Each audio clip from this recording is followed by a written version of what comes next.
భద్రాద్రి కొత్తగూడెం జిల్లా దమ్మపేటలో కాంగ్రెస్ పార్టీ ఆధ్వర్యంలో డాక్టర్ బాబాసాహెబ్ అంబేద్కర్ 135వ జయంతి వేడుకలు ఘనంగా నిర్వహించారు. రాష్ట్ర మార్క్ఫెడ్ మాజీ డైరెక్టర్, డీసీఎంఎస్ మాజీ చైర్మన్ కొత్వాల శ్రీనివాసరావు పాల్గొని అంబేద్కర్ విగ్రహానికి పూలమాలలు వేసి నివాళులు అర్పించారు. ఈ సందర్భంగా కొత్వాల మాట్లాడుతూ పేదల, బడుగు బలహీన వర్గాల సంక్షేమం కోసం అంబేద్కర్ జీవితాంతం శ్రమించారని చెప్పారు.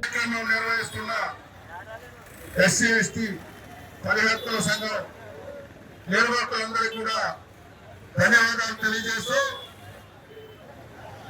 చాలా సంతోషం. ప్రతి సంవత్సరం లాగానే ఇంత ఘనంగా అంబేద్కర్ గారి జయంతి కార్యక్రమాన్ని అట్టహాసంగా జరుపుకోవడం శుభపరిణామం. డాక్టర్ బాబాసాహెబ్ అంబేద్కర్ అన్ని వర్గాలకు, అన్ని మతాలకు, అందరికీ కూడా కావాల్సిన వ్యక్తి. అలాంటి వ్యక్తి అడుగుజాడల్లో మనందరం కూడా నిత్యం